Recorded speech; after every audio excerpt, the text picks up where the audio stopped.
Bueno, egun on eta ongi etorriak danok batzordera. Como ya sabéis, la pantalla de los tiempos no funciona, entonces iré diciendo, o sea, no tendré yo la capacidad, estarán desde la garita dando los tiempos, tendré que ir avisando yo, ¿vale? Os iré avisando de los grupos, pero, bueno, Jon Martín. Vale, dator Jon Martín Maitane González Mujicaren ordez. Está listo.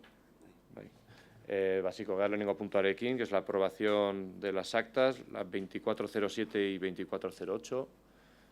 Ez baldin badago eragozpenik, hau batez, onartzen da. Bigarren puntura pasatuko gea, da la comparecencia de las coordinadoras de ONGD de Euskadi, eta gurekin daukagu Inigo eta Irene, beraz, baina, zuena da txanda, 30 minutu dazkezute, eta gero talde bakoitzak 10 minutu ukiko ditu. Beraz, bai, zuena da txanda. Bueno, kabaren gati.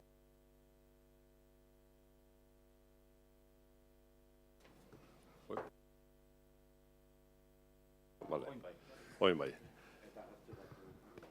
Vale, bueno, egunon, mila esker hemen arreta egiteagatik, eta hori, Irenek esperientzia gehiago daukan, bigarren aldia etortzen naizela ere bai, eta bueno, segurazki ez dela azkena izango, baina ere bai, juten geran ere bai, hori, denon artean, lankidetzako politikak eraikitzen eta hobetzen, ez? Bueno, azteko hor badaukazue, ez dakit daukazuen PowerPointa ikusten da, hemen badaukagu aurkezpen bat. Bueno, pantailetan edo ez dakit nola betzen. Bueno, sin más, baina esango dizuet datu orokor batzuk.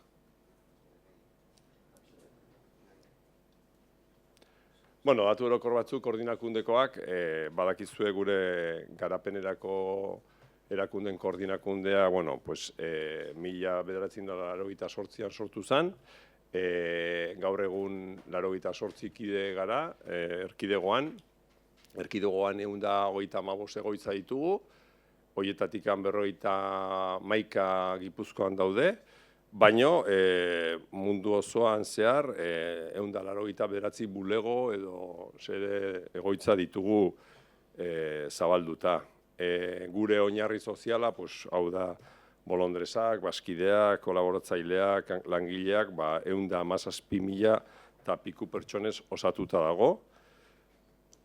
Eta 7.000 diru emailetatik gora ditugu, zenbatuak, eta 82.000 baskide inguru, erkidegoan. Gure proiektuen bitartez, gure inpaktua betik esaten dugu gure politiken atzean betik daudela pertsonak, daudela herria, komunitateak, eta 3 milioi goitikan pertsona inguruan jasotzen dute gure politiken onura, gure perspektiba global edo elkartasun global, nazioarteko elkartasuna horren ondorioz, ez? 819 bat proiektu abian jartzen ditugu urtero, eta 63 herrialdeetan zabalduta daude proiektuak, lankidetza proiektuak, gero ere bai badakizue guretzat oso garrantzitsua da hezkuntza hemen, hiritartasun kritikoa, ikuspegi global batekin lantzea gure inguruan eta hezkuntza proiektuak eta ere geroz eta gehiago ditugu gure kideen artean. Lanildoak edo ikusita, estas son nuestras prioridades o líneas de trabajo. Garantizar un modelo vasco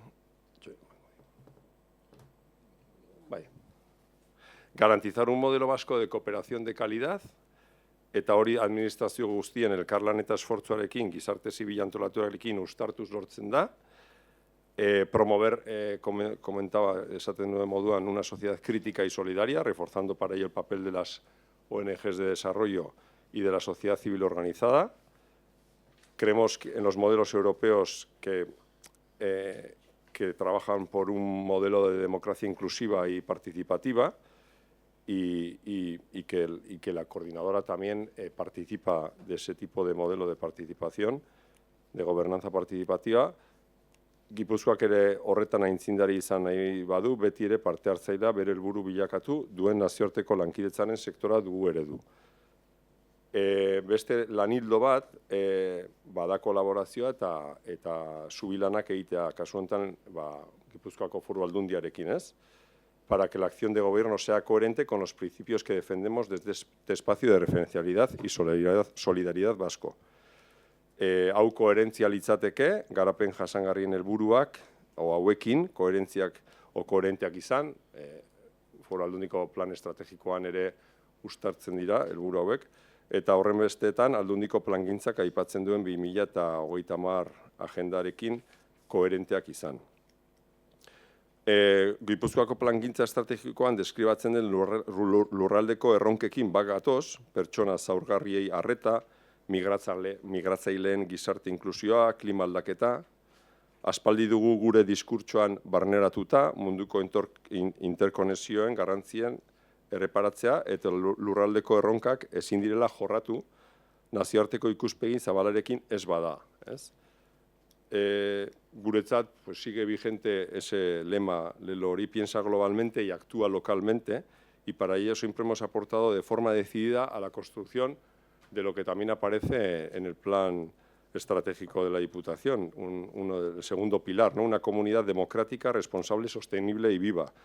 Una comunidad guipuzcoana, creemos, que debe ser responsable y transformadora, con conciencia global, que impulse la solidaridad intergeneracional y entre los pueblos, ¿no? Hori bai, nazioarteko testuinguruak ez du laguntzen hainbeste gatazka eta gerra piztuta ditugun honetan, hau gutxi balitz, orain arte inork ukatzen ez zituen giza eskubide unibertsalak nazioarteko ordenamentu juridikoa bera, zalantzan jartzen dituztenak baditugu orain, ez? Nazioarteko erakundeen zilegitasuna bera ere kolokan jarri du, ere azken hilabetetan den hori burura datorkigun buruzagi politikoak inolako ondoriorik gabe.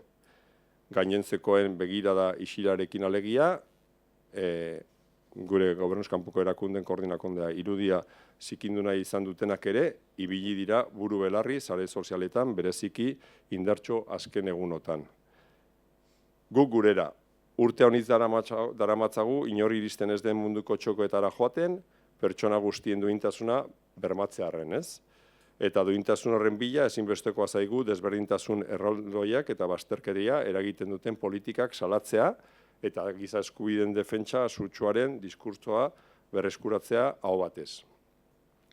Lankidetza politiken bitartez, aurrekontuaren pusketa simbolikoagoa esanguratsua baino den arren, ekitatearen aldeko programa jartzen ditugu martxan, ikuspegi feminista batetik emakumeen alduntzean lana egiten dugu, jasangarritasun ekologikoa eta naturaren eskubideen ikuspegitek ere, giza garapen jasangarrerekin koherentea den eredua eta politika aldarrikatzen dugu hemen eta mundu zabalean. Guztia aurrera emateko, aldarrikatzen dugun lankidetza eredua, aurrera ateratzeko alegia, epertain eta luzera iraunkorrak diren formulak behar ditugu. Erakunde publiko eta politikoen konpromiso irmoa, atzetik dutenak, profesional zein bolondrez eta kooperante, oso prestatuak eta prestuak dituena eta noski aurrekontuz hornitua. Txanda pixkat hartuko izu, tola arnasa hartzeko, Inigok esan du nik esperintzi gehiago dakatela, ni 3 aldiz usteto naizela, ez dakit, askoz gehiago ez, eta urte dexentetan zehar, hemen aspaldi honetan ez gara hainbeste etortzen. Eta zergaitikan gatoz oraingo honetan, joan den urtean, orain dela urte bete, otsailean lankidetza lege berri bat onartu zen Eusko Legebiltzarrean markatu, la nueva ley vasca de cooperación y solidaridad, gentozen 2007ko lege batetik, urte guztioietan Euskal Lankidetzak evoluzio bat izan zuen, testuinguruak ere gure gizartearen aldaketak lege berri batera eramaten gintuen, edo lege berri bat beharrezkoa izan zitekela aztertuta martxan jarginan, eragile guztiak, legebiltzarreko alderdi guztiak, administrazio publiko guztiak ere barneratzen zituen, nahitzalako, pixka bat Euskal Lankidetzak daukan erreferentzialidade hori mantentzea, eta 3 urtez elkarlanean aritu ginen,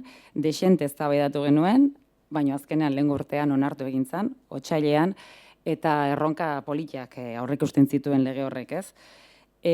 Uno de los elementos innovadores, o bueno, más novedosos de la ley, era que hacía un llamado a todo el entramado institucional, que no solo era competencia del Gobierno vasco la acción de la cooperación al desarrollo, sino que el resto de administraciones tenían también un papel importante, y en este caso pues, sería la Diputación Foral de Guipúzcoa, los ayuntamientos y demás.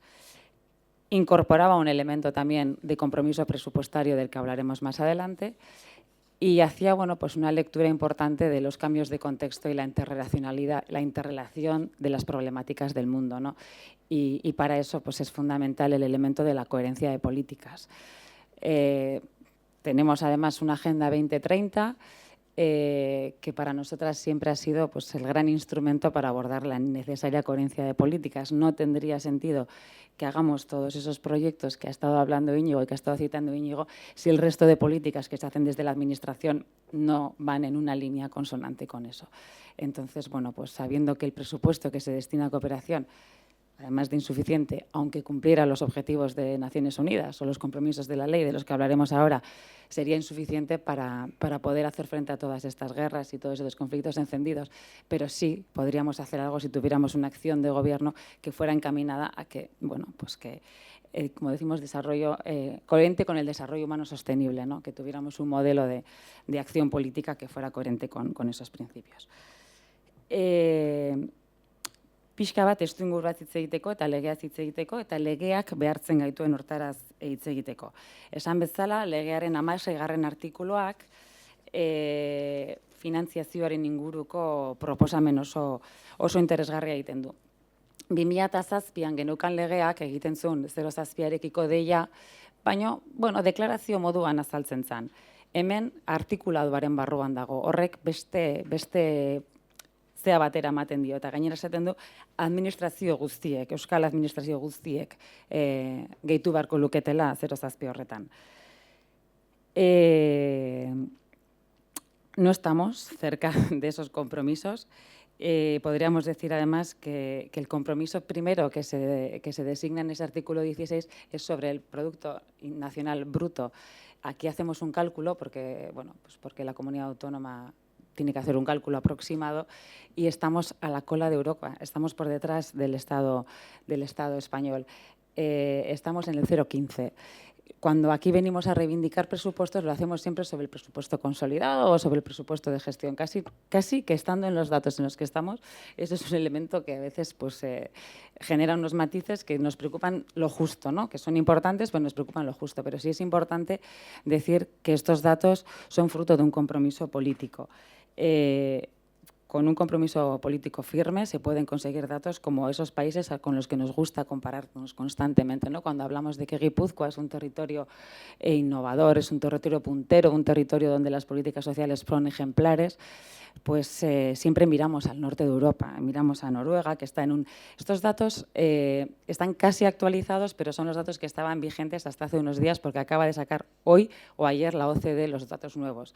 Entonces, pues ahora mismo yo tengo aquí apuntados, los he apuntado esta mañana. Noruega está en 1,09, Luxemburgo está en 0,99, se mantiene, Suecia 0,98, Alemania 0,79, Dinamarca 0,74, pero sin iros a estos, pues Irlanda está en un 0,67, Francia en un 0,5 y Portugal está en un 0,4. O sea, cualquiera nos superaría desde ahí. Entonces, bueno, pues siempre tenemos dónde mirar. Si nos miramos y nos comparamos para otros elementos, comparémonos también para la solidaridad internacional. Que además opinamos en la coordinadora de ONGs que es muy rentable. Íñigo ha dado datos del impacto que tienen nuestros proyectos con los poquitos fondos que utilizamos, porque utilizamos la parte más simbólica de un presupuesto, ¿no? Había una frase que en su intervención decía presupuestos más simbólicos que significativos. Cuando hablamos de incrementar estamos hablando del 0, en Guipúzcoa actualmente estamos en el 0, Íñigo, recuérdamelo, 0,44, es decir, son, que luego hablaremos, luego nos extenderemos en esta parte, pero... 0,37, estoy 38, este 25. Sí, eso es, 0,38, estaba mirando la inicial de anterior. Bueno, pues que estamos hablando de un presupuesto menor con un impacto muy importante, con un impacto de un montón de gente especializada, profesional, que hace las cosas, bueno, pues de una manera bastante eficiente, porque insistimos en que la cooperación vasca tiene una referencialidad en el marco estatal, por supuesto, pero también internacional, que es importante. Y aquí recuerdo que, bueno, en otras ocasiones cuando hemos estado pues, en el Parlamento Vasco o hemos estado con el Lehendakari, recordamos que Urkullu, por ejemplo, nos repetía que a él le servía mucho la cooperación como herramienta de diplomacia internacional, que viajar a Centroamérica, que viajar a Sudamérica, que viajar a muchos países, le era más sencillo por las relaciones que se habían entablado a través de la cooperación al desarrollo, que éramos como un embajador importante. Entonces, bueno, pues que a veces con cantidades fundamentalmente simbólicas conseguimos que la marca Euskadi, la marca Guipúzcoa en este caso, pueda tener otro papel. Y en este sentido, pues estamos en las Juntas Generales de Guipúzcoa y hacemos una lectura pues algo crítica del presupuesto del territorio guipuzcoano y sobre todo de la tendencia del presupuesto guipuzcoano, ¿no? Si bien tuvimos años donde había una referencialidad también en este sentido, en el marco de hasta 2020, Guipúzcoa era un territorio que tenía unos presupuestos pues por encima del resto de las administraciones, 0,41, 0,43, 0,45 llegó a tener, pues la tendencia ha sido a la baja, mientras que en otras administraciones, por ejemplo, el Ayuntamiento de Donosti ha ido subiendo. Empezó con un 0,36 y paulatinamente ha ido incrementándose hasta el 0,49 que está en la actualidad. Y no es la administración, no es la capital que más fondos emplea. Otro ejemplo importante lo tenemos en la Diputación Foral de Vizcaya, que es una diputación grande, es una diputación significativa y en esto de la cooperación pues también se está convirtiendo en referente a nivel estatal porque está en casi 11 millones de euros y está en este momento porcentualmente, que aquí lo que nos ocupa es el porcentaje, empezó en un 0,34 por detrás de Guipúzcoa, ha ido subiendo y llegó hasta un 0,5. Este año parece que baja, pero ha habido una tendencia a la baja y una apuesta importante por la política. Eso le ha permitido también, bueno, pues que en lo estratégico, en lo cualitativo, porque no solo se trata de para qué incrementamos los presupuestos, para qué hacemos una subida de fondos, eso tiene una repercusión evidente en qué se hace con esos fondos, ¿no? Y en Vizcaya pues han modificado estrategias, han abordado también, bueno, pues cómo se pueden implementar nuevos instrumentos. Y además, nahi batzu inigo hitza ematen dizut hortaz zehazteko? Bueno, kasu honetan aipatu hori, azkenean aurrekontu horren igoera ez dela bakarrik inpaktua beste proiektuetan, guk diru laguntzak, subentzioak proiektuetarako edo ONG-tarako, baizik eta pixkat ere azpimarratu nahi duguna, berak ez esaten zuena ez, zuzendaritzen ere bai, errekurtsoak, egitura, eta hortan ikusten nahi geha, Gipuzkoan benetan atzera gelditzen nahi dela, ez? Osea, ez dakit, hainbeste aipatzen dugu berrikuntza hainbat arlotan Gipuzkoan, eta egia da, eta egia da hori, baino lankidetzan hortan atzera gelditzen ari gara. Aipatzen, eta pena ematen digu, baino Bizkaian, osea, konparatzea, baino Bizkaiarekin, baino Bizkaian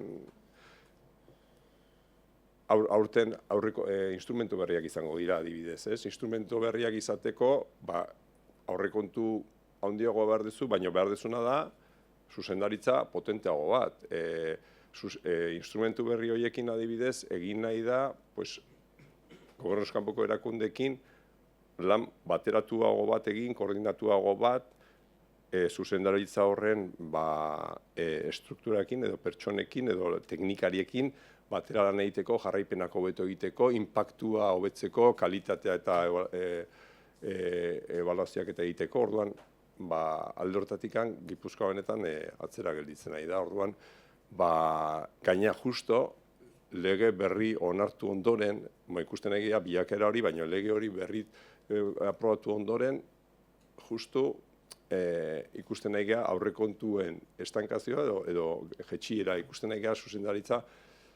Orduan, alde horretatik eta zentzu honetan badakigu, urtarrilaren 8an batzorde honek uste dut onartu zuela deklarazio bat aurrekontuari dei bat eginez, baino uste ez dela lehenengo aldia horrelako deklarazioak egin izan du direla, eta lege bat ere badaukago, eta Eusko Jaurlaritzak aurten aurkeztu dizkigun aurrekontuak ere ez dute legea betetzen. Orduan, pixka bat sektoretik ere horrelako neke sensazio bat badaukago, ez? Beti adostasun politiko bat dagoela ematen du, horrelako espazioetara etortzen garen, ez dakit igual hemen ez, eta orain sorpresak hartzen ditugu, baino gehienetan horrelako espazioetan, denek adostasun bat adierazten dute, bai aurrekontuarekiko, bai politikarekiko, egiten dian gauza berritzaile edo eraldatzaileekiko, baino konpromiso horiek gero ez dia betetzen edo ez dia gauzatzen, ez?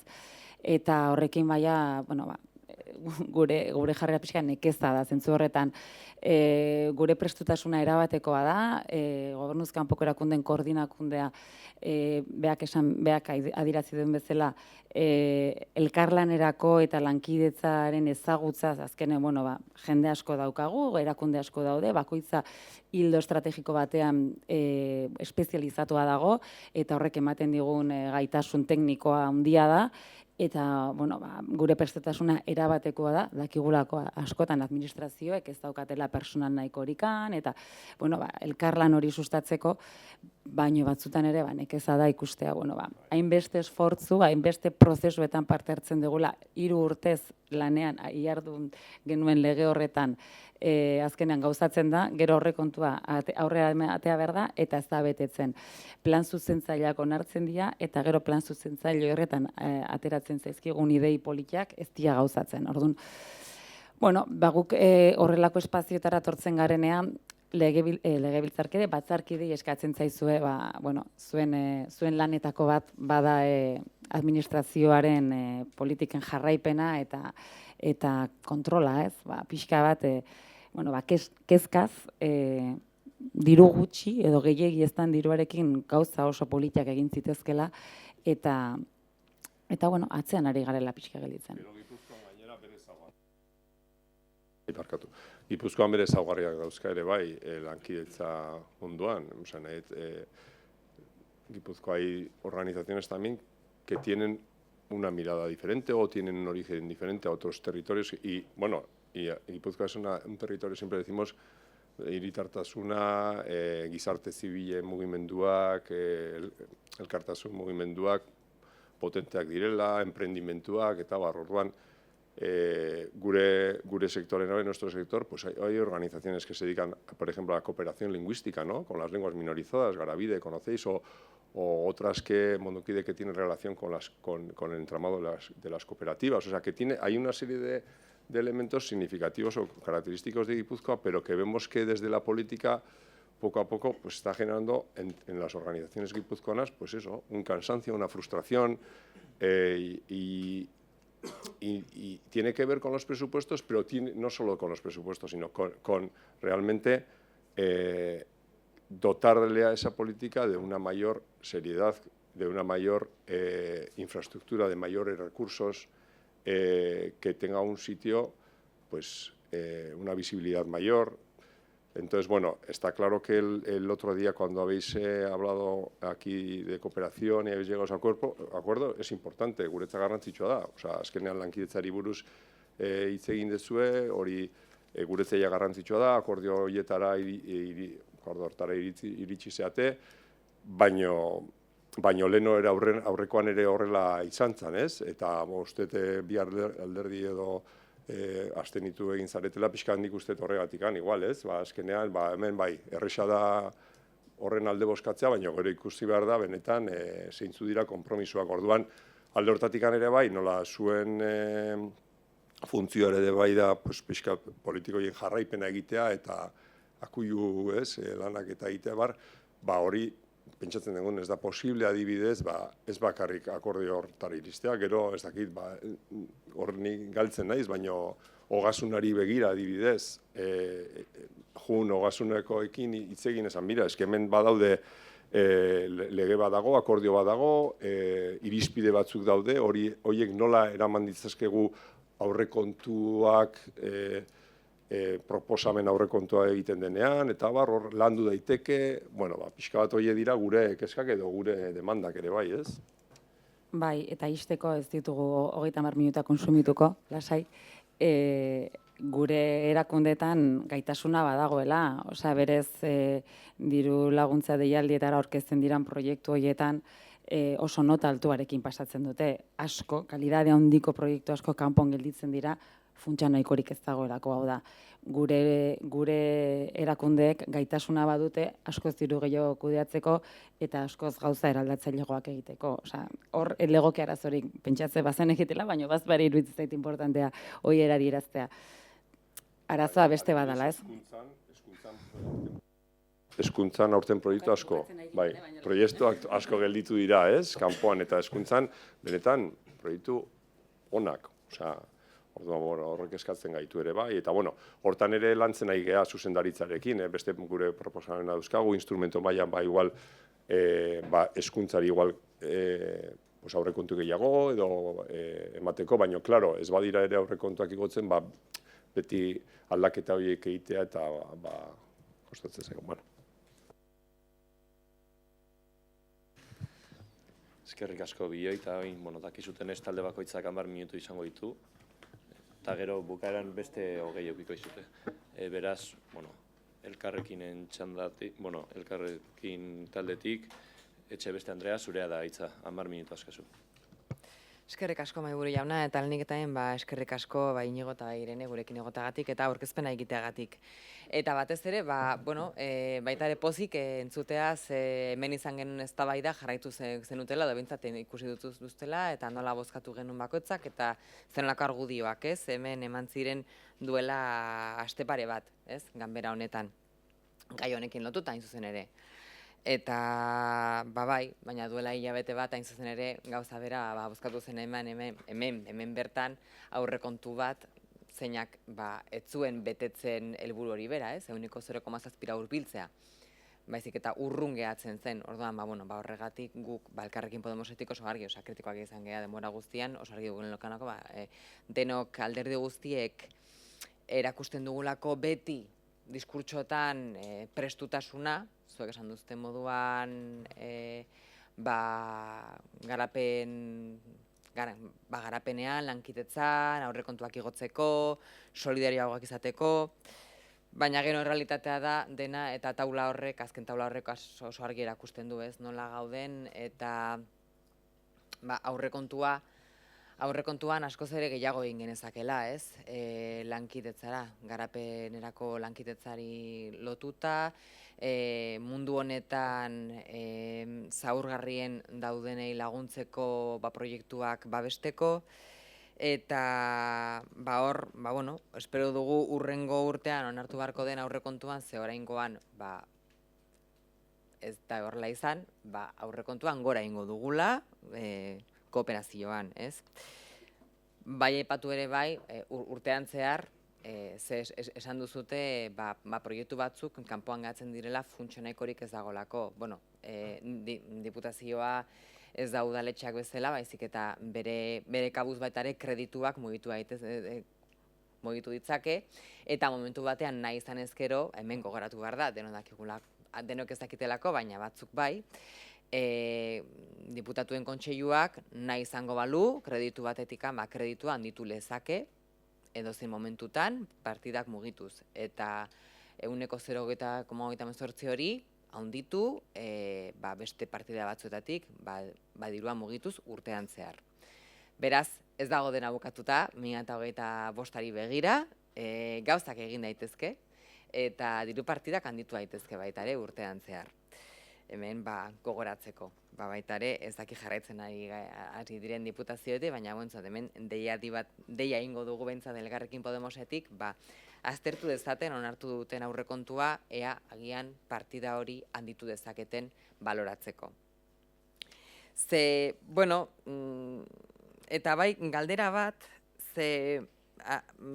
harritzok erutza, ez da taula ikusterakoan, bai 2023-2024 aurrekontu konsolidaduan, ez? Nola geratu den portzentaia ikusita, Arabako Foru Aldundiak berean mantendu da 2 urteetan, baina Gipuzkoakoan 2023an 0,39an zeon eta 2024an 0,37. Karo, hori kontuan hartuta aurrekontua luzatua izan dela 2024an eta berez gastu konsolidadua berdina izan dela 2023an eta 2024an, nola liteke ez, zer esan nahi du horrek, diputatuen kontseiluak aurrekontuak mugitu dituela urtean zehar kredituak entzeko kooperazioari. Hori aztertzeko, galdetzeko, esaten dizuet, agian biltzen zaretenean galdetzeko zekaro. Ez daka zentzurik, bestela, nola liteke aurrekontu luzapen batekin diru gutxiago ematea urte batean aurrekoan baino. Proiektu partida berari. Horrek esan nahi du, nunbait mugitu dutela kreditua urtean zehar, 24an zehar. Eta ez kooperazioaren alde, baizik eta kooperazioaren kaltetan. Hori zuen daturako, aztertzeko eta galdetzeko. Eta gure partetik babesten jarretuko dugu, eta gainera nik uste dut hemen askotan diruaz hitz egiten dugunean batzuek ikusten dute errentagarritasuna besterik ez, eta hemen giza eskubideak kasu askotan zifretan ari direna hitz egiten ez dituzte ikusten, eta proiektuak ezagutzen ez direnean baitare batzuek pentsatzen dute ez ikusiaren egiten dute eta horregatik ez dute diru gehiago bideratzen, ez dakigu zen den arrazoia, baina hori izan liteke. Baina gustatu zait, aipatu duzutena aurreko lehendakariak esaten zuna, oso baliagarria zela kooperaziorako proiektuak diplomazian. Hor bai da errentagarria. Errentagarritasun ekonomiko batetik ikusita, así puro y duro, desde un punto de vista puramente economicista, que es lo que les gusta a algunos y a algunas, sobre todo, ver la rentabilidad económica de las inversiones que hacen, igual que hacen las inversiones en investigación, I+D+I, pues la inversión en cooperación al desarrollo, como bien han mencionado y como bien señalaba también en su día el anterior lehendakari, abre muchas puertas internacionales para hablar con otros agentes de otros países y con otros gobiernos también. De manera que, para que lo tengan en cuenta quienes son reticentes a la hora de ampliar el presupuesto a la cooperación al desarrollo, que tengan en cuenta que eso también abre puertas. Eta hori, eskerrak eman, zuei, eskerrik. Eskerrik asko, orain sozialisten txanda, Marañón Andrea, zurea da hitza 10 minutu askezu.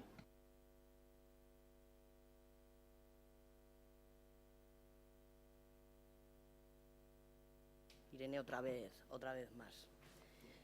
Y no, en este sentido, lo primero de todo y de verdad, felicitaros, aunque suenan palabras huecas, pero no lo son, felicitaros por toda la labor que desempeñáis, ya habéis dicho, desde el año 88, pero la que desempeñáis vosotros como coordinadora y que la extendáis a todo el movimiento asociativo, a todas las ONGs que forman parte de todo el entramado donde actuáis. Felicitar en unos tiempos como los de hoy en día, además tan convulsos, ¿no?, en los que día a día, mes a mes, estamos viendo, yo creo que un cambio de paradigma a nivel mundial que no tiene ninguna buena pinta, ¿no? Y en el que, como siempre, las que saldrán perdiendo son las personas más vulnerables, que en definitiva son las personas con las que trabajáis vosotros, ¿no? Y a los que muchas veces desde la sociedad no hacemos, y me hago autocrítica también, el debido seguimiento en el día a día. Y dicho esto, por centrarnos más en lo que os ha traído hoy aquí, ¿no?, que es en definitiva la situación en Guipúzcoa, efectivamente está el cambio de ley del 2024, de febrero del 2024, con la nueva Ley Vasca de Cooperación, que en el artículo 16, en el articulado, establece ya por primera vez ese 0,7 de debido cumplimiento, ¿no? En ese sentido, hasta donde yo tengo entendido, y si no me corregís, existe un acuerdo con la propia Diputación Foral de Guipúzcoa para, antes de terminar la legislatura, alcanzar ese 0,7% de manera gradual. Eso por lo menos es lo que se nos ha transmitido a nosotros como grupo, ¿no? En este aspecto sí puede haber dos maneras de mirar las cifras, ¿no?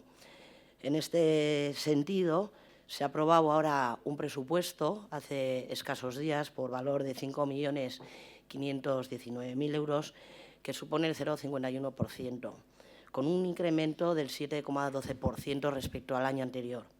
Pero es cierto, y tenéis toda la razón, que vosotros manejáis los datos del Producto Nacional Bruto, ¿no?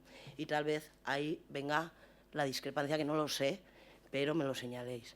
Nosotros, sin contar los capítulos 6, 7 y 8, lo que da la cifra para este año es de un 0,51. Pero no, ya os digo que me corregís. No obstante, dicho esto, efectivamente hubo un pleno la semana pasada en el que se habló precisamente del tema del 0,7, con una iniciativa que fue presentada, ¿no? Y efectivamente el resultado fue el que fue, que lo seguisteis, ¿no? Pero también es verdad que los recorridos son largos. Si visteis el pleno del otro día, algo se comentó también, ¿no? Y es que, bueno, en el mes de noviembre se inició el plazo de enmiendas para presentar a los presupuestos de la Diputación Foral de Guipúzcoa, y luego, porque una cosa son los dichos y otra los hechos, ¿no? Y entonces, efectivamente, se podrán negar y los números serán muy malos, pero las realidades son las que son. Y entonces no hubo absolutamente ninguna enmienda por parte de ningún grupo para solicitar el incremento de los presupuestos en materia de cooperación. Ni una sola enmienda. Y yo creo que eso también hay que dejarlo claro, por lo menos cuando se habla y cuando se interviene, ¿no? En una determinada manera. Pero luego hubo negociaciones de presupuestos y demás. Y dices, bueno, no se ha metido enmienda, pero luego igual por aquí, por allá, bueno, no se habló nada. Es más, incluso hubo demandas de disminución de presupuesto en materia de cooperación. Hubo petición de disminución del presupuesto en materia de cooperación. Como os ha hecho una pregunta, pero intervengo como grupo, a raíz del pleno anterior me preocupé de buscar, de indagar, de informarme, como podíamos haber hecho todos, a ver si era cierto que esa petición de disminución de presupuesto venía dada porque no se había ejecutado el presupuesto del año pasado en materia de cooperación, ¿no? No fue así. Esa disminución que aparecía que en teoría se había dado, a la que se ha mencionado, hace referencia a un proyecto en Senegal que no se pudo llevar a cabo precisamente, y eso lo conoceréis vosotros también, no el proyecto, pero la situación de Senegal, porque iba a haber elecciones en el país.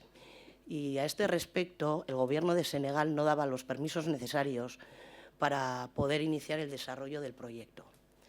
Tal es así que lo que se hizo precisamente para no perder ese dinero, que era en torno a los 30.000 euros, me puedo equivocar, euro arriba, euro abajo, tal es así que para que no se perdiera ese dinero y fuera al fondo común de la Diputación, ¿no?, a destinarlo a otra cosa, lo que se hizo fue precisamente apoyar a la Itamari con ese dinero debido a una serie de multas que le habían impuesto en el puerto de Valencia. Si la Itamari no pagaba esas multas, el barco se quedaba en puerto y no podía zarpar, lo tuvimos aquí hasta hace poco. Entonces, ya que no se podía llevar a cabo ese proyecto, lo que se hizo fue hacer una modificación presupuestaria en plazo, antes de que terminasen los plazos, para que ese dinero siguiera en cooperación a ese respecto. No se trata de meter el dedo en el ojo a nadie, pero hay que hablar también con criterio. Y en este sentido, por nuestra parte, sí que hacemos la autocrítica, y yo creo que tiene que ser profunda, y sobre todo con los datos que habéis dado, y sí expresar nuestro compromiso en cuanto a Grupo Juntero, al menos a Grupo Juntero Socialista, para que se cumpla la ley y para que, desde luego, antes de finalizar la legislatura, por lo menos ese 0,7 sea ya una realidad. Y de verdad daros las gracias y expresar y daros muchos ánimos, porque los tiempos que vienen, pues pienso que van a ser complicados y va a hacer falta mucha fuerza, mucho dinero, mucho apoyo y mucho trabajo. Eskerrik asko a los dos. Eskerrik asko orain jeltzaleen txanda. Andres, Andrea, zurea da hitza, 10 minutu. Bai, nire aldetik ere bai, eskerrak ematea zuen agerraldiarengatik eta egiten du zuen lan guzti horrengatik. Argi daukagu Gipuzkoa betidanik izan dela lurralde solidarioa, eta nire aurreko partaideak esan duen bezala jarraituko dugu, saiatuko gera noski legeak betetzeko daude, eta gure lana da, hori, lege horiek bete arazten eta betetzen saiatzen. Honetaz gain, nik galderatxo batzuk ditut zuen interbentzioaren inguruan. Alde batetik, adierazi dezute 7.000 diru emaile inguru daudela Euskal Herrian, Euskadin, hoietatik ze portzentai suposatzen dute laguntza ez erakundetarrak, hau da, pribatuak. Diru kopuruari dagokionez, gero, aipatu dezutenean Euskadi barne produktu gordinaren 0,15ean dagoela, nik ez dakit gero beste Europar hor agertzen ziren herrialdeetan laguntzaren kultura, ez dakit pribatutik datorren, mezenazgoak lantzen diren, zehagian hemen pixu handia jartzen da erakundeetan eta beste lekuetan badira enpresa bidez bideratzen diren laguntzak, ez dakite, galdetzen dizuetze, deigarri egiten zait diferentzia. Gero, beste aldetik, aipatu dituzute Donosti, Bilbo eta Gasteiz, aipatu hor, taulan ikusi izan ditugu, horietaz gain beste udalerriekin biltzen zeraten, nolako laguntza daukazuten herrien, esan dezuten bezala, lege berriak erakunde guztiak deitzen ditu. Orduan, jakin nahiko nuke herrien partez dagoen laguntza maila, ze gogoratu arazi behar da ere, aurreko batzarkide batek esan duen bezala, Foru Aldundiak kreditu aldaketak egin ditzazkela, baina udalerrien esku ere aukera hori badagoela, eta orain arte horiek diren ere zalantzak, eta eskerrik asko berriz ere. Eskerrik asko, eta eskerengo txandaia EH Bildu, Karrere jauna, zurea da hitza. Bai, eskerrik asko, eta eskerrak etortzagatik, urteroko agerraldia edo ez bada agerraldia bilerak egiten dituzue, eta gainera beti eskara berdinekin eta guztia ez. Orduan horrek ez egita dirazten duen zerbait ona edo ez den. Eta guretzat ere interesgarria da askotan nazioarteko lankidetza aipatzen denean zer den hori, azkenean gero galtzen da ideia eta nik uste dut azpimarratu beharra dagoela, azken hor badagoela zor historikoa, iparraldeko herria beratxak ditugunak hegoaldekoekin, ze azkenean hor kolonialismoaren eraginez batez ere eginda nolabaiteko guztiak eta pobrezia eragin herrialde horretan, eta nolabaite egoera hau ni uste dute anormala dela, lagundu beharra berez, baina nik uste dut hor zor historikoa, eta hortikan data nik uste dutela nazioarteko lankidetzaren beharra, ez da, guk aberatsa bihurtu gara, 3. munduko edo hegoaldeko herrialde esker, eta nolaiteko eri bueltatu behar dugu, eta horrek eragin du nolaiteko injustiziak, pobreziak, eta nuzut, hori ere gogoratzea beti ere ez dago gaizki, ez da? Ez dela, igual jende asko pentsatuko du, dirua oparitzen ari zarete, baina horregatik da guzti hori, eta nik uste dute ez da kasualidadez, ez da edo nik uste dut karidade kontua, ez da, justizia kontua dela, ez da. Eta nik uste dut zuen lan ere bide horretik duela, eta horretik lagundu beharra, edo dena dela uste dugu ere ez dela zuen lana ez du ordezkatu behar derrigorrez instituzio publikoek duten nolaiteko ardura horretan. Azken finean instituzio publikoan ez da bakarrik nazioarteko lankidetza horretan hartzen, baina baita ere ekonomian, nola antolatzen ekonomia beste herrialdetan, eta guzti hori askotan ere ematen dira nazioarteko lankidetzarako laguntzako oso ondo, baina gero bestalde potentziatzen da nola baiteko esplotazioa edo beste erabateko ekonomian bitartez, edo bestelako nazioartekoa, edo gaur egun daun arma salmentaren gainean, ez da, kriston garrantzia, Palestinarekin ikusi da, eta beste askotan, ez da, gerraren ondorioak borrokatzen ditugu, laguntzen ditugu horrek gaindintzeko, behera berean arma saltzen ditugu gerra horiek egin daitezen, ez da, behar bat eskatu beharko genek gerra edo armamentoa ekoselei eunetik 0,5 edo eunetik 5 jartzea bere txikizioak eragiten zituzten txikizioak gainditzeko. Ez da, horregatik uste dut instituzio publiko ere badugu horrez gain, laguntza horrez gain, ere ardura bat mundua hobetzeko, ez da, eta ez bakarrik laguntzen bitartez. Eta ni uste dut, hemen aipatu da, zuek aipatu ze, eta nik uste dugu Gipuzkoaneko herrialde solidarioa esan da bentzak jendea, eta aipatu duzue Garabide, ez? Garabide referentzia bada Latinoamerikan, hau da bertako hizkuntzen, garapenean laguntza eta eredu bezala euskararen garapena nola egin den, hango indigenen hizkuntza asko referentzia dute, nola egin dugun, eta uste dut hori izugarria da, ez da? Referentzia, baina baita ere garri batean edo beste plano batean misiolariak, Gipuzkoa misiolari asko bidali izan du laguntzera, behar bada beste irizpide batzuekin, azkenean da laguntzea ez duenari, eta nik uste hori balore etiko bezala ere oso garrantzitsua da, edo gertatzen uste dut mintx edo hurakana sekulako txikizioa Zentroamerikan bat egin zuena, eta elizetan dirua bildu zen, eta okerrez banago, Gipuzkoa izan zen estado osoan diru gehien bildu zituzten elizak, ez da? Elizetan diru gehien bildu zena, ez porzentualki, diru gehien bildu zena izan zen Gipuzkoa, eta horrek ematen du, gure gizartean badago halako ez daukanari laguntzeko edo balore bat solidarioa. Ez da, nik uste dut hori balorean jarri behar da, eta hori bestetik, hori 0,7 eta aipatu da, horren dela gutxi, onartu zen 0,7ra legislatura maieran onartzea, gu izan ginen azten ditugu ginenak, ze berez, 2019an onartu zen legislatura maierako, oda 2023rako 0,7a llegatzea. Eta ondori izan zen urtetik urtera, gero eta gutxiago egin zela. Orduan ez duzu, bai, aprobatu berriro, aldundia bete ez duen zerbait, berriro aprobatu dugu.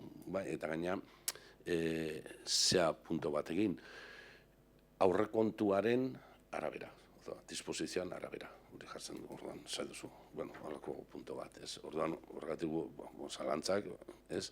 Berriro onartu behar dugu, onartuta dugun gauza. Zorionez, legeak ja behartzen du horretara, eta nik uste dut aurrera pausoa da, gaina guztien adostasunarekin egindako zerbait, ez da, ikusiko dugu abera aurrerantzean, nola betentzen den, eta guzti hori.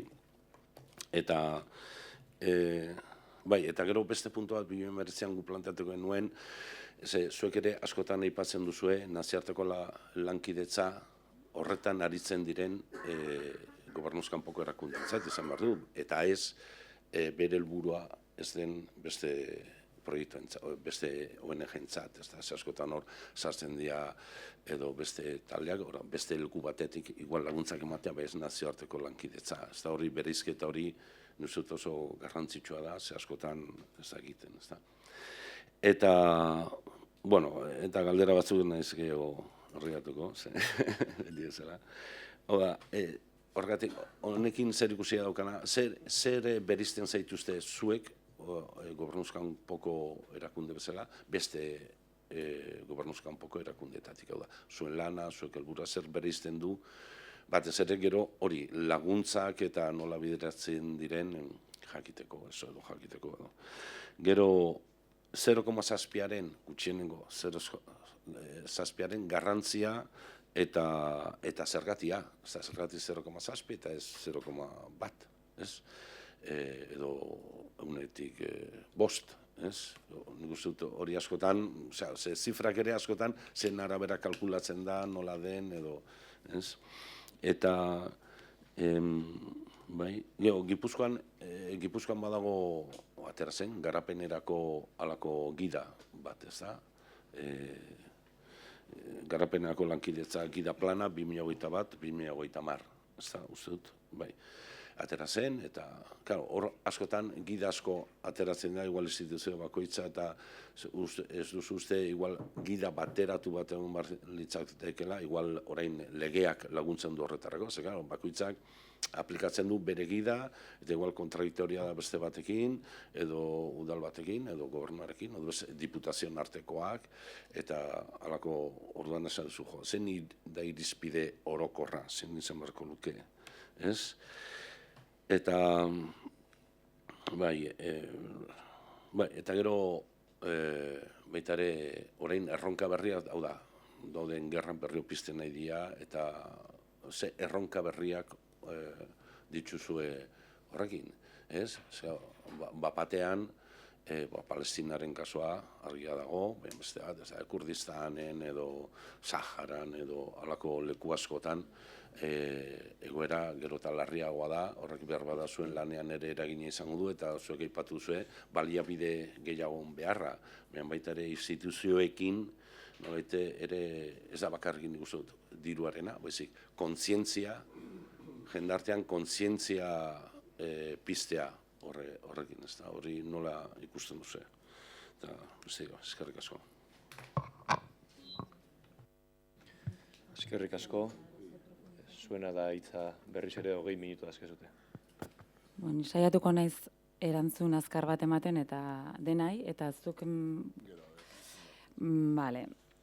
Eskerrik asko denai, beti bezala zuen prestutasuna eta gai hauekiko interesangatik, noski. Hasiko naiz, ordenen saiatuko naiz jarraitzen apuntatu dutena pixka bat erantzuteko. Indezu galdera bat, aurrekontu luzapen batekin nola da posible portzentaia jeistea. Galdera ona, ni pentsatzen dut azkenean zenbaki absolutuak mantendu dira, nolabait ere, eta azkenean zergen bitartez jasotako dirua gehiago izango zen, orduan portzentualki azkenean ematen duna da.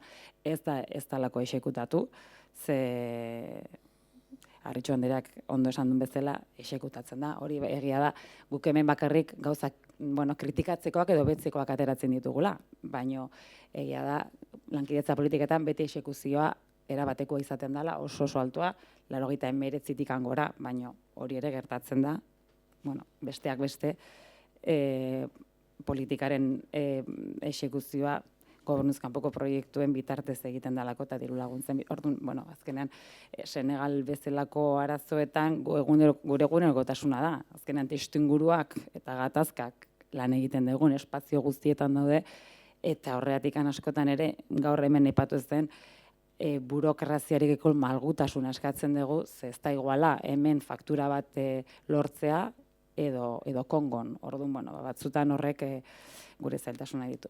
Osake galdera, horrela erantzun da, utziko nuke. En relación al porcentaje del 0,51 y demás, nosotras hacemos siempre el mismo cálculo. Presupuesto total de la administración, en el caso foral, el presupuesto total consolidado supone que se incorporen también los organismos autónomos e incorporamos todos los capítulos. El cálculo de esas tablas, el cálculo que habéis visto, es el mismo para todas. Incluso nos pasa cuando hacemos la coordinadora estatal de entidades, por ejemplo, que ahora mismo está trabajando un estudio de entidades locales y aparecen datos a veces como municipios que te dicen da el 1%. Entonces, claro, el municipio te dice doy el 1%. Cuando vamos nosotras a utilizar la misma regla de 3 para todas, pues a veces el dato no concuerda. Utilizamos el mismo criterio, presupuesto total, consolidado, incorporando organismos autónomos en el caso de las forales, evidentemente no lo que se da a los municipios y demás, porque entendemos que la política foral tiene sus peculiaridades por ser un ente recaudador, pero es el mismo cálculo en todas. Entonces, bueno, pues nuestras tablas comparativas siguen ese criterio, que es absolutamente transparente y podemos compartirlo en cualquier momento como hacemos el cálculo, porque es bastante... Es verdad que está el voluntario de Economistas Sin Fronteras siempre haciéndonos las tablas, pero ya hemos conseguido entenderle.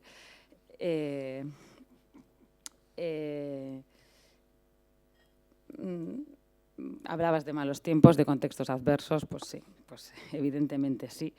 Y de las enmiendas, pues absolutamente de acuerdo. Es verdad que encontramos en estos espacios siempre una voluntad clara por la defensa de la política, pero que luego no se manifiesta en lo tangible, en lo que realmente podría modificar el presupuesto. Pues sí, compartimos el diagnóstico en ese caso.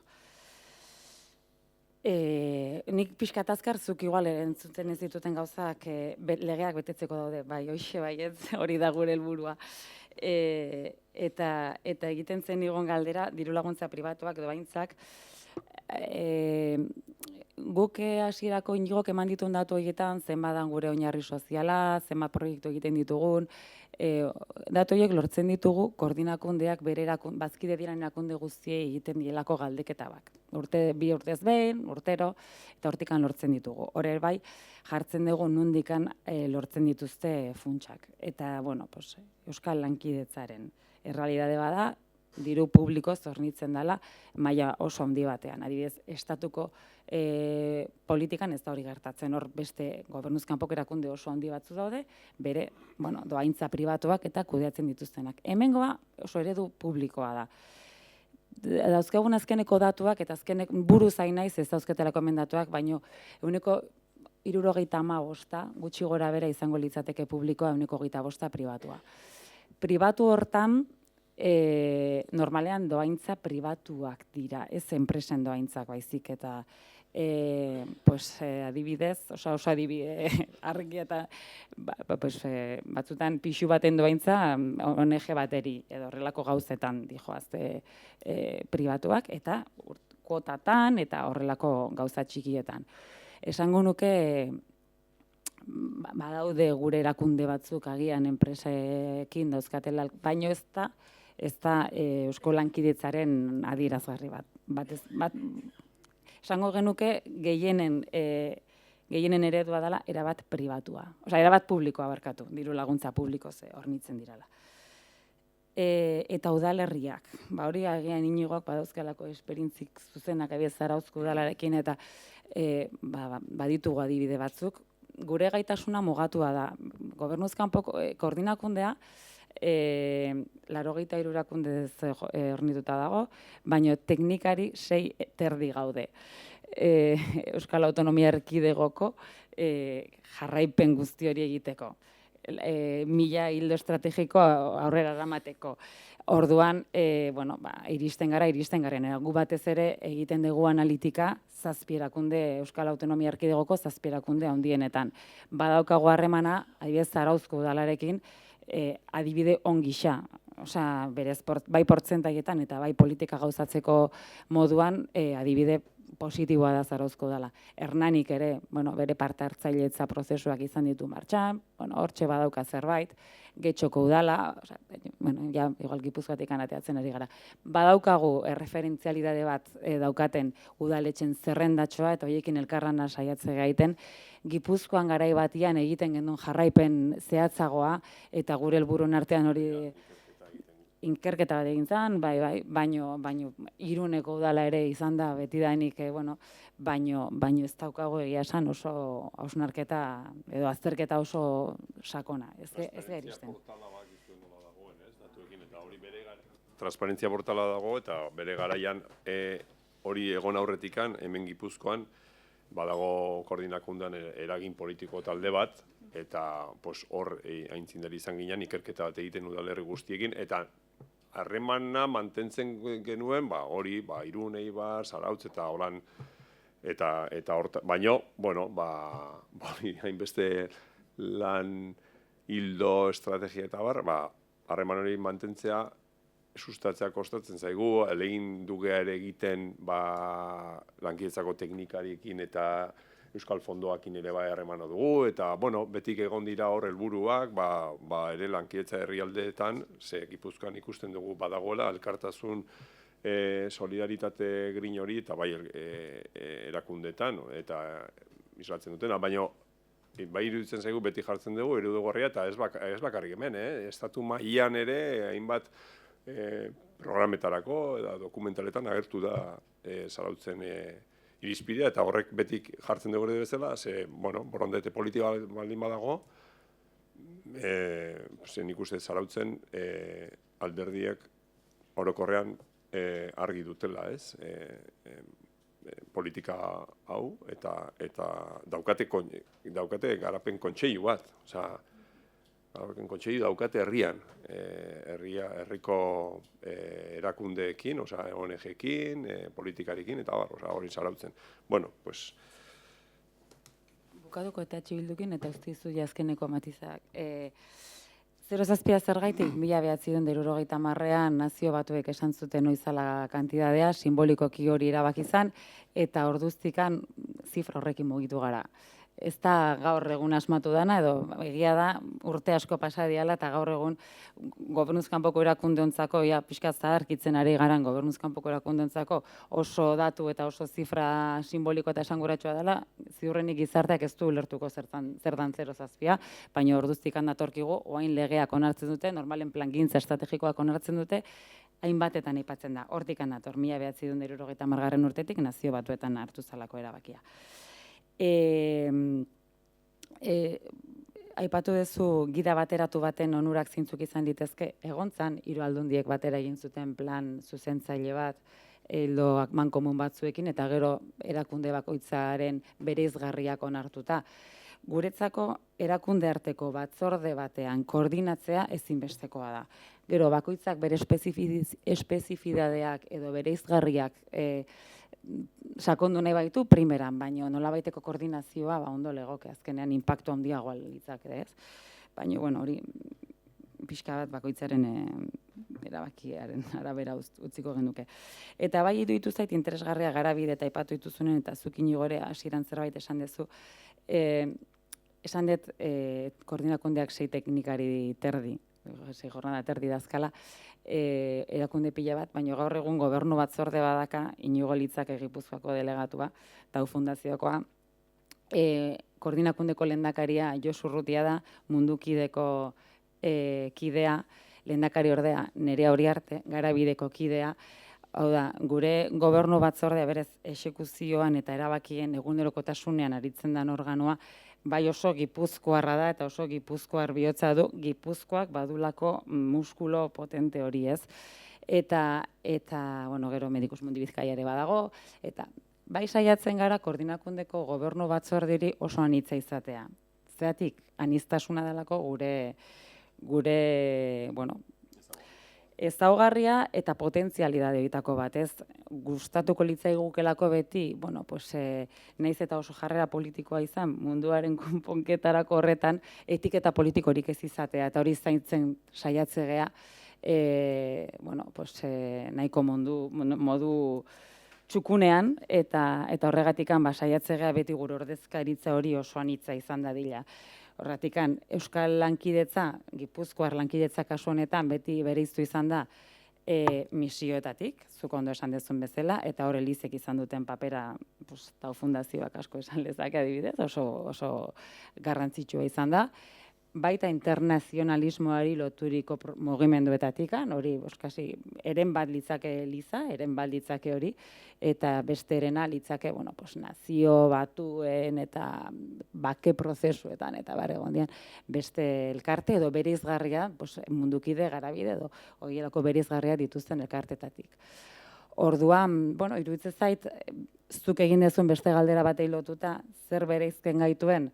Bereizten gaitu, alor askotan, bai, ingenieria sin fronteras. Alor askotan espezialista dauzkagula munduko edozein txokotara iristeko prest, eta gauzak beste modu batera egiteko aukera erakusteko. Eta nire isiltzen ez, eta Iñigori ematei.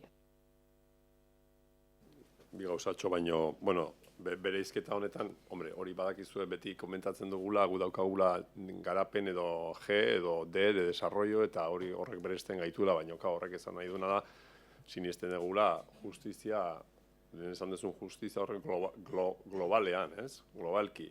Eta pixka bat hori da, igual, instituzioi ere bai, hori transmititu nahi diguna, ze hemen Gipuzkoako Foru Aldundian ere bai, dagoen plan estrategikoan ere bai, giza garapen helburuekin uztartzen du, justizia aipatzen da, ongizatea, hainbat, ez? Elementu bai, beti izan da ere bai, una de las regiones que tenga la menor desigualdad, ¿no? O sea, en Europa eta horrelako erronkak, ez? Baina gure berezitasuna zer da, ezaztu globalki ere bai. Ez bakarrik gure arteko desberdintasuna, baizik eta munduan globalki ere bai, hortan aportatu, ez? Desberdintasun hori gutxitzeko, ez? Eta azkenean hori, guk daukagun aberaztasun hori dela askotan espoliazioaren bitartez eginikoa, behintzat, hor zor hori, hortan, guk daukagun aberastasuna ez bakarrik gure artean banatu, dela hori noski hortan guztiz adoz gaude, baina baita ere munduari begira, ez? Horrek beresten gaitu, eta ikusten gure erronkaetako bat da hori sustatzea, ze ikusten dugu geroz eta gutxiago sustatzen dela orokorrean, gizartean, instituzioetan, eta orain datorkigun estatu batuetatik datorkigun bolada edo olatu honekin, horrek gu nahi gabe ere kutsatzen gaitu, eta horren ardura daukagu. Eta, hemen jarri ditzazku eredua, baina duela gutxi ere aurkeztu da adibidez, aipatuko de Zedarriak izeneko txosten bat, ez? Zedarriaken txosten bat, gauza batzutan, seguraski, adoz egon gaitezke, edo aztertu dezakegu, hainbat estrategiak baino baintzun ditugun beste gauza batzuekin, Claro, porque egia da islatzen duela guk daukagun errealitate bat. Hemen guk industria armamentistikoa hemen inguruan daukagu eta gure enplegu parte bat eta ongizatea hortik dator, baina hori da gure garapen eredua.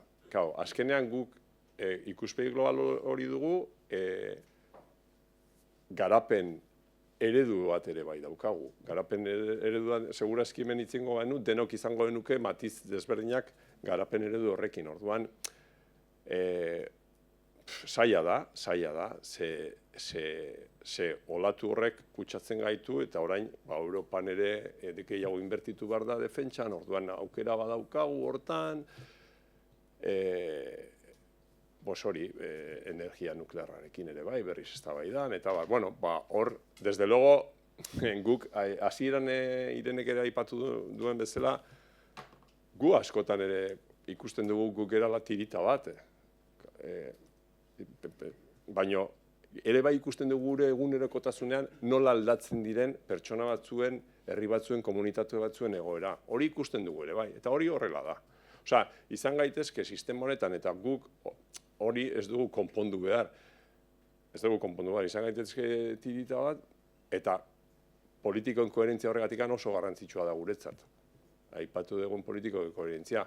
Karo, gero dago beste, olatu hori, sistemak, ekonomiak nola eramaten gaitun, eta nola gelditu egitezke atzean, eta baina ezin dugu ahaztu, horren atzetikan dagoen ere bai, desoreka, horrek sortzen duen inpaktua bai inguru giroan, bai pobrezian. Nik askotan esaten dut, gure badaude beste mugimendu batzuk ere, baina gure sektoreak ez badu salatzen munduan dagoen oraindik muturreko pobrezia, zeinek egingo du gure gizartean? Zeinek egingo du hortan lana? Normalean, azkenean, gera begiratzen gehiago gure, ez? Silborra, gure silborra, eta okorrean gertatzen zaigu denok bilatzen dugu gure inguruko segurtasuna, lana, baina hori da, gure erronka hori da beti, eta hori izango da aurrera, baina bai daukagu frustrazio puntu bai daukagu neke puntu bat sektorean, porque ikusten dugu hori utopia izango da, baina eske ez badugu egiten deno batera, eta orain arte, eta lankidetza politikak denon artean eraiki ditugu instituzioak, esan du Irenek oso publikoak dira, baina hortan sinesten dugu, eta eredugarriak dira nire ustez alde hortatikan, eta pena, Gipuzkoa hortan ere, bueno, aintzinera izan da, aurrekontu nahiko bajoak izan da, baina azkenen urte hauetan, atzera gelditzen nahi da, orduan, hortan uste zerbait egin behar dugula. Eta, bueno, pixkat hori izango nuke. Gutxi gora bera, pues, bueno. Eta hortan, bai, 0,7ak bere simbolikoa da, baina hortan ere bere garrantzia du bestela. Eta bai, erronka daukagu, egia da, gazten artean hori ez dutela ezagutzen, ez? Baina, bueno, beste modu batean edo bestean, hau azkenean esan duguna, jarraitu behar dugula, utopia horrekin edo behintzat beste mundu baten alde lan egiteko, guk ere hortan parte hartu eta sustatu eta hor daukagu erronka, transmititzeko hurrengo belaunaldiari eta bueno, egin digun artean, ez luzatuko. Eskerrik asko, orain berriz ere taldeen txanda txikitik handira, 5 minutu dazkezute, beraz, elkarrekin taldean, Etxebeste Andrea, zurea da hitza. Berriz ere eskerrik asko egiten duzuen lan guztiagatik, eta 0,7 hori Nazio Batuen erakundea betare finkatu zula, eta da pixka bat, aipatu duzuan txertan, ez? Tirita bat, ez? Adabaki bat, badakigu zenolako munduan bizigean, zenolako desoreka dauden, baita ere Bildutik aipatu dute nola iparraldeko herrialdeak garatu garen beste herrialde batzuk ustuta, beraien aberastasunak ustuta eta baliatuta, eta azken baten 0,7 horren atzean dago erruaren, esango genuke, erruaren pixka bat ordaina, ez? Bueno, herrialde batzuk errudun gea beste batzuen pobreziaz, edo garapen faltagatik, eta orduan lankidetza, ez? Kooperazioa sustatu 0,7 horren bitartez, bentsat erru horren ordain gisa. Eta bururatu horri zait, tiritaren eta hori dena aipatuta, baita ere iaz, COP28 hori klima aldaketak baita ere eragiten dituen desoreka kontuan hartuta, zenolako ikamikak egon ziren baita ere klima aldaketaren errua nork ordainduko zuen, eta garapen jasangarria nork ordainduko zuen ez hartzeko, ez? Eta zein herrialdek uste zuten ordaindu bartzutela faktura hori, ez? Esango genuke jasangarritasunarako trantsizio horren faktura. Hori izan zen zailtasun nagusiena. Ez hartzea nor den errudun. Eta, badaki gutxinak ez zuela nahi, garapen bidean dagoelako, India ez dare, eta esan duzun, baina hemen denok gaude errudun, ez? Batez ere industrializatuta gauden herrialdeak denok errudun badakigu zenolako ekonomia dakagun. Baina hori izan zen oztopo nagusia. Orduan, nik uste dut gizarte bezala gauza asko egin dugula, solidarioa gea, oso argi dakat, Gipuzkoa eta muskulua hor dago, baina ezin dugu ahaztu ez dare, beste herrialde batzuen pobreziaren errua gure garapena izan dela. Orduan, hor baitare, 0,7 neko merke da, oso merkea da, ez da hainbeste, gure aurrekontu osoaren konsolidatuaren 0,7 bakarrik bideratzea gure sortzen dugun pobreziaren errua ordaintzeko, nik uste dut nahiko merke dela. Eta horretan rebajetan ibiltzea behintzat, ez zaigu, ez da gure espiritua behintzat, ez dut uste Gipuzkoaren espirituari denek, eta hemendik aurrea, ea legegintzaldi honetan, eta hemen bat egiten dute baita Harritxuk aipatu duna, legegintzaldi honen bukaeran, esan dezakegun gutxienez 0,7 betetzen dela kooperaziorako. Eta eskerrik gabe, eskerrik asko. Eskerrik asko, sozialisten txanda, Marañón Andrea, zurea da hitza.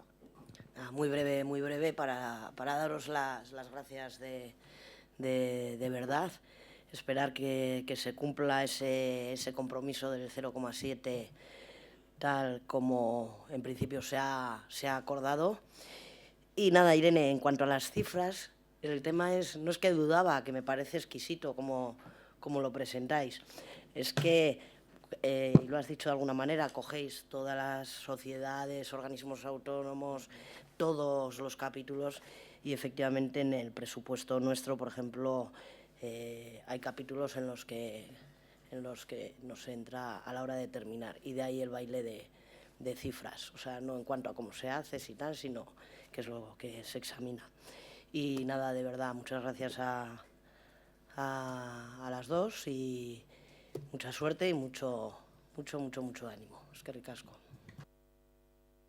Eskerrik asko, jeltzaleen txanda, Andres, Andrea, zurea hitza. Eskerrik asko. Nik ere labur-labur, baino galderatxo pare bat. Lehen aztu zait planteatzea, ekonomikoki gordinak ez diren laguntzez gain, erakundeen partetik bestelako laguntzarik jasotzen ote duzuen, hau da lokalen zesioa, edo laguntza kanpainak burutzeko, edo teknikoki laguntzaren bat, ez dakit asesoritzaren bat, edo zerbait, zalantza hori gelditu zait. Eta gero, aipatu duzu, Euskadin erakundekiko dependentzi oso handia duzuela. Planteatzen alduzute hor jauzi bat ematea eta pribatura ere jotzea, beste toki batzuetan aipatu duzun bezala egiten da. Hemen ez litzake izango, hau da erakundeen laguntza mugatzeko, baizik eta danak areagotzeko, bai erakundeena eta bai besteak. Eta zuen barkamenarekin, esan dezute etiketa politikoa kentzea, baina ni esaldi batekin gelditzen naiz, Zarautzeko udala eredugarri da, eta hor Eusko Alderdi Jeltzalea dago buru. Besterik gabe, eskerrik asko. Eskerrik asko, eta bukatzeko Bilduren txanda, Carrera jauna, zurea da hitza. Propaganda une honetatik, kanpo. Bai, gure aldetikan eskerrik asko etortzagatik, eta gure lan hemen, bakizu pixkat fiskalizatzea da gobernua, eta saiatuko gara, 0,7 hori benetan lehenbailen betea egin, aurreko legislaturan bezala. Eta baita ere, zehar lerro bat izan dadin, ez bakarrik lankidetzan, beste departamentuetan, bai kultura zela, bai ekonomian, bai aipatu zuen ingurumena, bai horre ere ekonomia global batean bizi bagara ere ikuspegi global bat izan behar dugu, dauden eragin guztiekin, eta dut hori zenbestekoa da, hori naziarteko ikuspegi, hori izatea, ez da, eta, eta txek, esaten zen bezala, ez internazionalismoa herrien xamurtasuna da, eta gu bentsat saiatzen gara hori aplikatzen, aldugun neurrien, eta gure almenen arabera. Eta eskerrik asko, eta espero dezagun urrengo urtean izatea eunetik bata eskatzen ari gara, eunetik bata eskatzea 0,7 bete dugulako. Bale, mi esker, eta animo. Eskerrik asko, eta onja bukatzeko, isteko txanda zuena da, 10 minutu azkezude. Bueno, nik berriz ere eskerrak eman, eta minutu batean uste erantzungo detela, ez zueten bora gehiago lapurtuko, gero Iñigok igual pixka gehiago. Laguntza gordinak, bueno, egia esan, ez dauzkago, koordinakundea bera, udaletxeak ematen dion lokal batean dago. Donostiko bulegoa, udaletxeak ematen dion lokal batean du. Baina bestelakoetan esango nuke ez, osakaneko puntuala da. Eta pribatura jauzia, edo hori nola egiten da, hori minutu batean lortzen duten. Hori ez da erresa, aipatu ditugun gauza askorengatik. Anitzak garelako, eta aniztasun horren baitan koordinakundeari dagokio espiritu guztioie kudeaketa eta adostasun bat lortzea.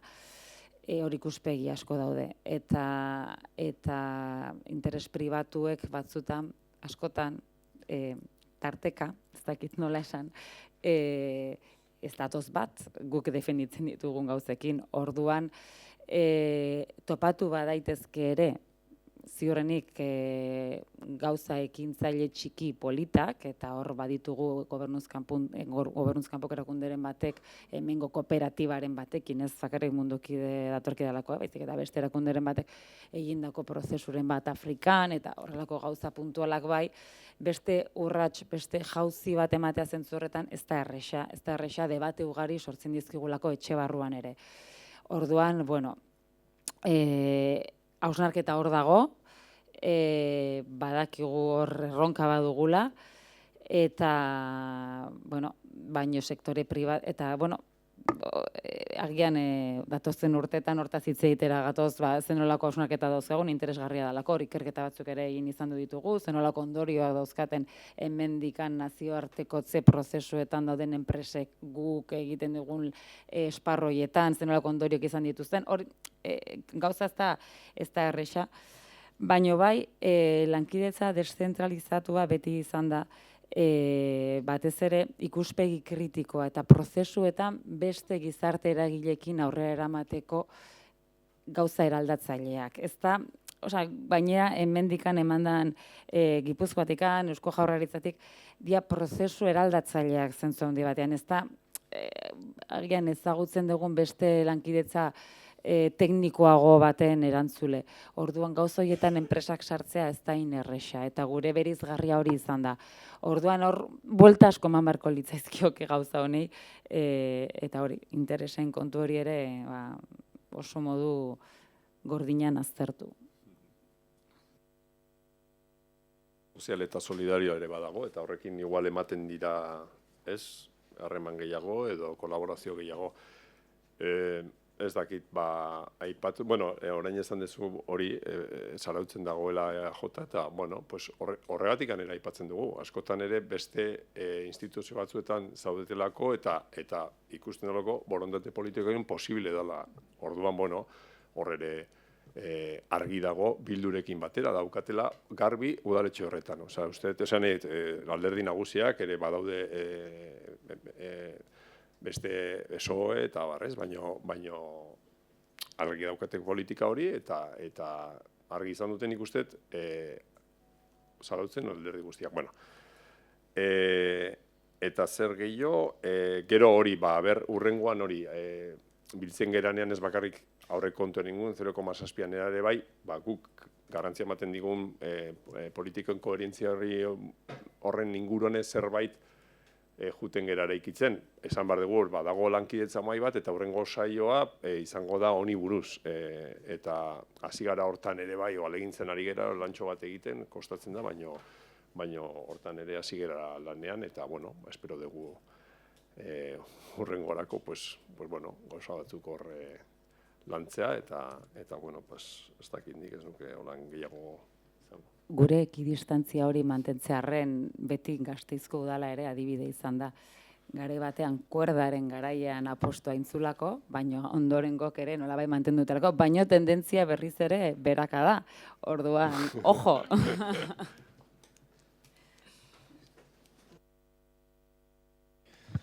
Eskerrik asko Inigo Odriozola eta Irene Molero etortzagatik, eta egiten dezuten lanarengatik mila esker, eta honekin agerraldia bukatutzat ematen dugu, eta ja urrengo puntuarekin jarrituko dugu. Kizute daudela irizpide matea, dago 3. puntua, eta gero 4. puntuan daude 9. Orduan errespetatuko dugu lehenengo 3. puntuari egingo diogu, eztabaida edo iritzia eman, eta gero ja 4. puntuan danak batera egingo ditugu.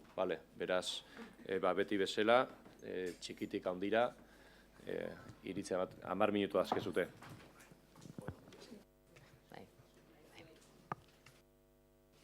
Vale, eskerrik asko. Bueno, creo que por nuestra parte que éramos la parte proponente de esta propuesta de resolución trabajada con las conservadoras y restauradoras de Guipúzcoa, de la asociación, pues bueno, felicitar al departamento porque ha cumplido a pies juntillas con lo que se le pedía desde las Juntas Generales, que también era la petición de las propias conservadoras y restauradoras, y felicitarnos porque ha sido a gusto, la verdad, y bueno, pues votaremos a favor, como no queda de otra manera.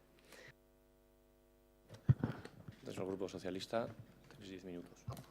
Sí, no, nosotros votaremos a favor. Jeltzaleen txanda. Bai, guk ere alde egingo dugu eta aipatu nahi dut aurreko astean Beasaingoan Dramari elizan izan ginenok bisitan, testigu izan ginela, jadanik hau abian dela.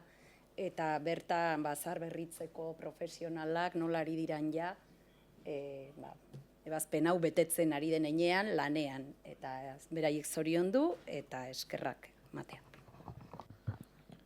Bilduren txanda, bai, Amenabarro Andrea zurea da hitza. Mi esker lehendakari jauna eta egun on denoi gure partetik ere adierazi nahi dugu departamentuak bere erantzunean garbi adierazi duela nola ari den betetzen 29/2024 ebazpen hau.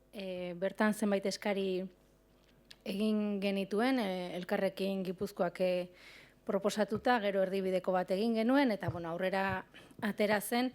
Batetik ondarea kontserbatzeko eta zaharberritzeko baldintza agirietan sartuko zela gutxienez zaharberritzeko arloko titulazioa duen pertsona bat, eta horrekin batera Bologna planaren aurreko arte ederretako lizentziaturaren 2 espezialitateak onartuko dituela, hori esan du departamentuak eta gainera jada argitaratutako deialdi batean, nire aurreko kideek esan duten bezala, jada egin du hori.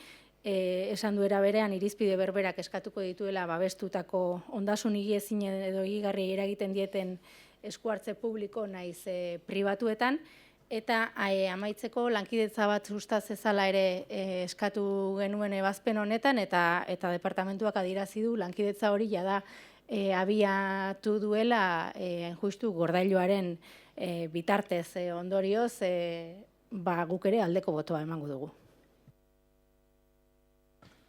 Bozkatzera goaz, uste deno baiezkoa emango dugula, baina formalismoa erzertuko dugu beraz aldeko bozkak. Hau batez. Eta orain ja, azkenengo puntura goaz, 4. Hemen bai dana batuko ditugu, 10 minutu hauetan, dauden 9 irizpide mate hauek bateratu egingo ditugu 10 minutu hauetan. Beraz, txikitik handira, Elkarrekin zuena da hitza. Kasu honetan ere, mozio guztien irizpideen ematen alde bozkatuko dugu, eta gainera aipatu kasu batzuetan, egia da esan, informazio asko ematen duela departamentuak, eta eskertzekoa da, betetzea zaratago ez baita ere, departamentuaren lan lerroak, ildoak, helburuak, eta gauza asko, informazio asko eman digulako, eta horrelakoak aipatu beharra daude, batzutan erantzuna laburra izan daitekelako, baina luzexego jute ere bai eskertzen dugulako, hemen gaudenok, ikusita zenolako lana egiten ari diren departamentutik. Eta beraz, oro har mozio guztietan eskatzen zena, neurri zabal batean betetzen dela kontuan hartuta, alde bozkatuko dugu guztien alde. Eskerrik asko, sozialisten txanda, 10 minutu askezute. No, en la misma línea votaremos a favor, viendo que se ha cumplido con lo que se establecía. Gracias. Jeltzaleen txanda, 10 minutuz. Gure aldetik ere aldeko bozka emango dugu kasu guztietan.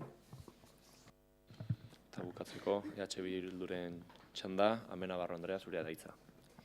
Eskerrik asko mahaiburu jauna, gure kasuan puntuz puntu azalduko dugu gure jarrera. 19/24 ebazpenari dagokionez, konpromisoa besterik etzen eskatzen mozioan bertan, eta kasu honetan hori berretsi egin du aldundiak, naiz ez duen ezer berririk esan, ez da ezer zehatzik ere, iruditzen zaigu ez dagoela definituta, baina mozioaren eskaria orokorra zen, erantzuna ere bai, eta kasu honetan abstenitu egingo gara. 54/2024 mozioari dagokionez, kultura eskola programari buruzkoa, hemen programa honen gaineko analisi kualitatibo bat egitea eskatzen zen, eta departamentuak adierazi du jada egiten ari dela ikerketa hori,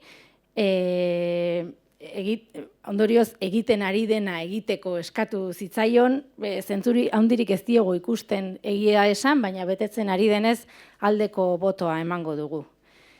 55 hogeita lau mozioan, garapenerako lankidetzaren plan zuzentzaileari buruzkoa, honi ere zentzu handirik ez diogu ikusten, iruditzen zaigu departamentuak egiten duena saltzeko erantzun bat dela eta abstenitu egingo gara.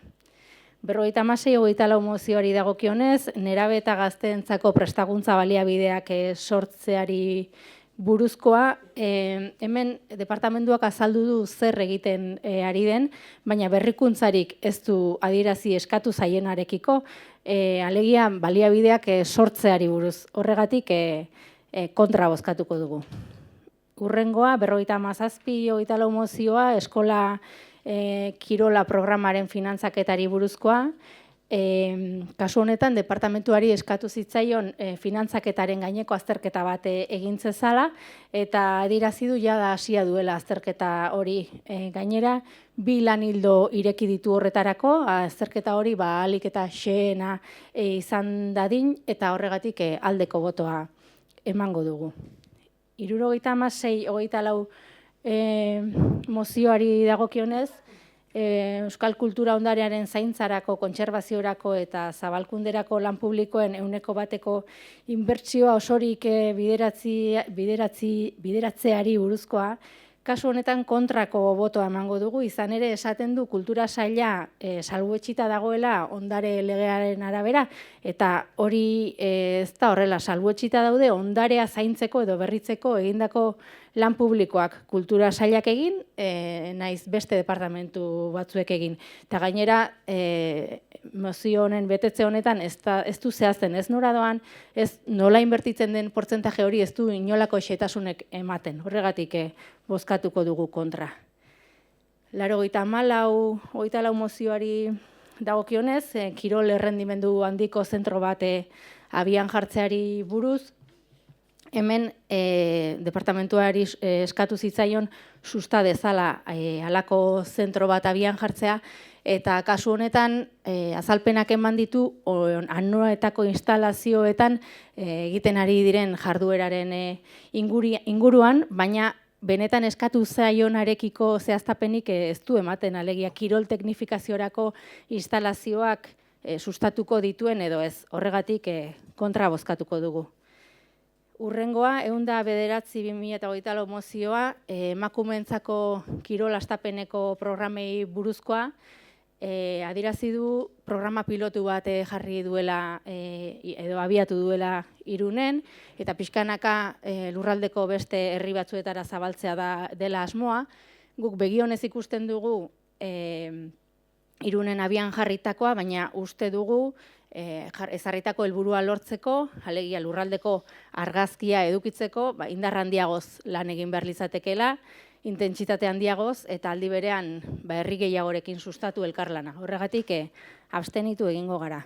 Eta azkeneko kasuan, 118/2024 lurraldeko kultur teknikarien sarea osatzeari eta azpiegitura publikoen diagnostikoari egiteari buruzkoan, departamentuak adierazi du bilera abenduan ez baizik urtarrilean izango dela, horixe besterik ez du esan, baina ez du gutxienez, ez du konpromisorik ere adierazi bertan landutakoaren berri guri igortzeko, horregatik kontra bozkatuko dugu.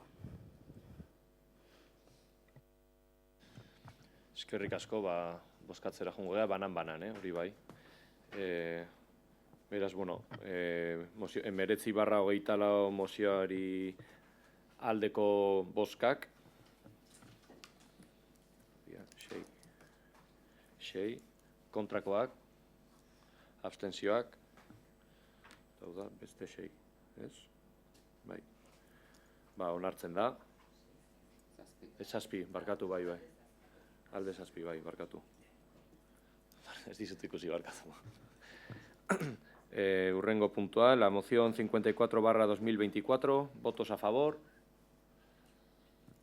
Hau da, dena batezik, zenbat gea? 12 alde, kontrakoak, abstentzioak. Aitxoin, konfunditu naiz barkatu nire, errua izan da. Hau baiezkoa neukan. Osa, hau batez, berriz egiten dut, hau batez, barkatu, ezken hau bi zerrendekin. La 55/24, aldeko bozkak, 7, kontrakoak, eta abstentzioak, 6. Moción 56/24, aldeko bozkak, 7. Kontrakoak, 5, eta abstentzioak, 1. 57/24, aldeko bozkak, 12, kontrakoak, eta abstentzioak, 1. 76, barkatu onartzen da. 76/24, aldeko bozkak, 7, kontrakoak, 5, abstentzioak, 1. Onartzen da. 94/2024, aldeko bozkak, 7, kontrakoak, 6, ez daude abstentzioak, onartzen da. 109/24, aldeko bozkak, 7, kontrakoak, eta abstentzioak, 6. Eta azkenengoa, la 118/2024, aldeko bozkak, 7, kontrakoak, 5, eta abstentzioak, 1, onartzen da. Eta honekin, bukatutzat ematen dugu komisioa, beraz eskerrik asko danoi eta egun ona izan.